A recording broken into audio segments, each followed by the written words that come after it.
कभी सोचा है कि कैसे कुछ शब्द, बस चंद लाइनें, एक पूरी की पूरी दुनिया बना सकती हैं? कैसे एक छोटा सा डायलॉग सीधा हमारे दिल में उतर जाता है? आज हम एक ऐसे ही छोटे से लेकिन बहुत दमदार सीन को परत दर परत खोलेंगे और उस जादू को समझेंगे जो एक अच्छी कहानी को जिंदा कर देता है। चलिए शुरू करते हैं और देखते हैं कि कहानी कहने का ये हुनर आखिर काम कैसे करता है। कहानी की शुरुआत होती है इस एक लाइन से। ये सिर्फ एक माफी नहीं है, ये हमें सीधे उस किरदार राजन की दुनिया में खींच लेती है। एक ऐसी दुनिया जहां वो नाकामी और निराशा के बोझ तले दबा हुआ है। मीना का नाम सुनते ही एक सवाल खड़ा हो जाता है, आखिर ये मीना कौन है और राजन इतना बेबस क्यों महसूस कर रहा है?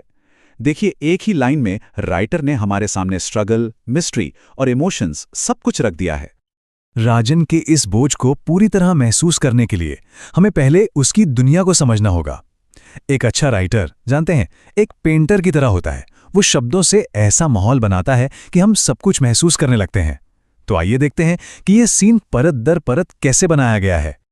हमें सबसे पहले बताया जाता है एक छोटा पुराना घर। सुनने में ये बहुत आम से शब्द हैं, है ना? लेकिन ये बहुत कुछ कहते हैं। ये कोई ऐसी जगह नहीं है जहां तरक्की हो या नए मौके हों। नहीं, ये एक ऐसी जगह है जो ठहरी हुई सी लगती है, शायद अपने अतीत में ही कहीं फंसी हुई। और ऊपर से रात का वक्त, यह अकेलापन और गहरा हो जाता है जो हमें घर के अंदर के इमोशनल अंधेरे के लिए तैयार करता है। और फिर हमें ये इमेज दी जाती है, दीवारों पर नमी के निशान। ये सिर्फ इस बात का सबूत नहीं है कि घर पुराना है, नहीं, ये एक तरह से इमोशनल सड़न का सिंबल है। ये निशान उन आंसुओं की तरह हैं जो मानो दीवारों पर बह रहे हैं, जो राजन के अंदर के दुख को बाहर दिखा रहे हैं।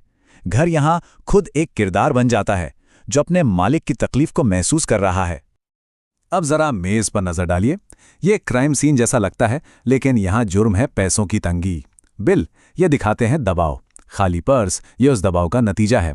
और वो धुंधली तस्वीर, वो क्या है? क्या वो किसी अच्छे वक्त की याद है या कोई खोया हुआ प्यार? इन तीन बेजान चीजों से राइटर ने हमें राजन के अतीत, उसके आज और उसके धुंधले भविष्य की एक झलक दिखा दी है। तो सवाल यह है कि राइटर हमें यह सब महसूस कैसे कराता है, बिना निराश या उदास जैसे शब्द इस्तेमाल किए। ये कहानी कहने के सबसे पावरफुल नियमों में से एक है, दिखाओ बताओ मत। हमें यह बताने के बजाय कि राजन कैसा महसूस कर रहा है, राइटर हमें उसकी दुनिया दिखाता है। वो टूटा हुआ घर, वो खाली पर्स, और हमें खुद नतीजा निकालने देता है। और ये तरीका कहीं ज्यादा असरदार है, क्योंकि तब हम कहानी में सिर्फ दर्शक नहीं रहते, हम उसे महसूस करने लगते हैं।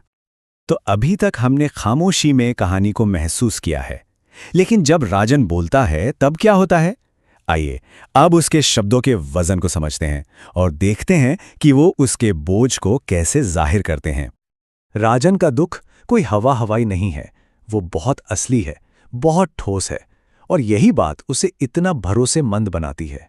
मीना की दवाई, घर का किराया, प्रीति की फीस, ये सिर्फ परेशानियां नहीं हैं, ये राजन के प्यार और उसकी जिम्मेदारियों के सबूत हैं। और जब वो इन्हें पूरा नहीं कर पाता तो उसे लगता है कि वो एक पति और एक पिता के तौर पर फेल हो रहा है। और फिर वो ये दिल तोड़ देने वाला सवाल पूछता है, मैं कैसा पिता हूं? ये इस सीन का इमोशनल सेंटर है। अब लड़ाई सिर्फ पैसों की नहीं रही, ये उसकी अपनी पहचान की लड़ाई बन गई है। ये उस इंसान के बारे में है जो वो बनना चाहता था, और उस इंसान के बारे में है जिसे वो आज आईने में देख रहा है। इस गहरी निराशा के पल में जब लगता है कि सब कुछ खत्म हो गया है, तब क्या होता है? क्या उम्मीद की कोई किरण है? चलिए देखते हैं कि कैसे एक छोटा सा एक्शन इस सीन की पूरी दिशा बदल सकता है। दरवाजे पर एक हल्की सी दस्तक। ये सिर्फ एक आवाज नहीं है, ये एक रुकावट है। ये राजन के दुख के उस बुलबुले को फोड़ देती है जिसमें वो अकेला था। प्रीति का आना मतलब एक नए नजरिए का आना है, जवानी, उम्मीद और बिना शर्त प्यार का। वो उस अंधेरे में एक मोमबत्ती की तरह है जो राजन ने अपने चारों ओर बना लिया था। जरा इन दो एक्शन के बीच का फर्क देखिए। राजन अपनी कमजोरी को छुपाता है, तस्वीर को ऐसे छुपाता है जैसे वो अपनी यादों और अपनी नाकामियों को दुनिया से छिपा रहा हो। लेकिन प्रीति, वो पीछे नहीं हटती, वो आगे बढ़ती है और सिर्फ एक स्पर्श से उसे सुकून और जुड़ाव का एहसास कराती है। ये शर्म और स्वीकृति के बीच एक बहुत खूबसूरत पल है। प्रीति का सवाल बहुत नरम है लेकिन सीधा है। वो उन्हें जज नहीं कर रही, वो उन्हें देख रही है, समझ रही है। वो कह रही हैं, मैं आपका दर्द देख सकती हूँ, भले ही आप उसे छिपाने की कोशिश करें। इस एक लाइन में हमें उनके रिश्ते की गहराई का पता चलता है। एक बेटी जो अपने पिता को इतनी अच्छी तरह जानती है कि वो उसके बनाए पर्दों के आर पार देख सकती है। तो पिता और बेटी के बीच इस पल में एक बदलाव आता है, एक ऐसा लम्हा जो सब कुछ बदल देता है। ये कैसे होता है? एक बहुत साधारण सी बात से होता है, एक ऐसी याद जिसमें आज के अंधेरे को चीरने की ताकत है। ये लाइन ये एक टाइम मशीन की तरह है। एक पल में प्रीति राजन को उसकी आज की चिंताओं से बहुत दूर ले जाती हैं और उसे एक ऐसे समय में वापस ले जाती हैं जो उम्मीद और प्यार से भरा था। डायरी अतीत का दरवाज़ा बन जाती है और वो याद माँ से पहली बार बात करने की निराशा के लिए एक बहुत पावरफुल दवा का काम करती है। और यहीं पे सीन का असली संघर्ष सामने आता है। एक तरफ है बिल, किराया, खाली पर्स, यानी आज की कड़वी हकीकत, और दूसरी तरफ है एक प्यारी सी याद, माँ से पहली बार बात करने की। राइटर एक ही याद का इस्तेमाल सारी नेगेटिविटी को बैलेंस करने के लिए करता है। यह हमें दिखाता है कि उम्मीद सिर्फ भविष्य में नहीं होती, वो हमारे अतीत में भी मिल सकती है। और बस इसी तरह कहानी पैसों की कमी से हटकर प्यार की दौलत पर आ जाती है। ये एक बहुत शक्तिशाली रिमाइंडर है कि हमारी सबसे बड़ी संपत्ति हमेशा वो नहीं होती जिसे हम देख या छू सकते हैं। हाँ, समस्याएं जादुई रूप से गायब नहीं हुई हैं, लेकिन देखने का नजरिया बदल गया है।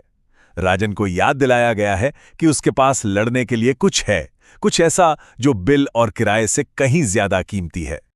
और ये हमें एक आखिरी सवाल पर छोड़ जाता है, क्या एक अकेली खुशनुमा याद सच में हमें सबसे मुश्किल वक्त से निकालने की ताकत दे सकती है? जरा सोचिए उस एक याद के बारे में जो हमेशा आपके चेहरे पर मुस्कान लाती है। शायद जैसा कि ये सीन हमें दिखाता है, हमारी यादें सिर्फ अतीत के बारे में नहीं होती, वे हमारे आज में जीने और भविष्य का सामना करने के लिए हमारा कवच होती हैं। और यही एक महान कहानी की असली ताकत है।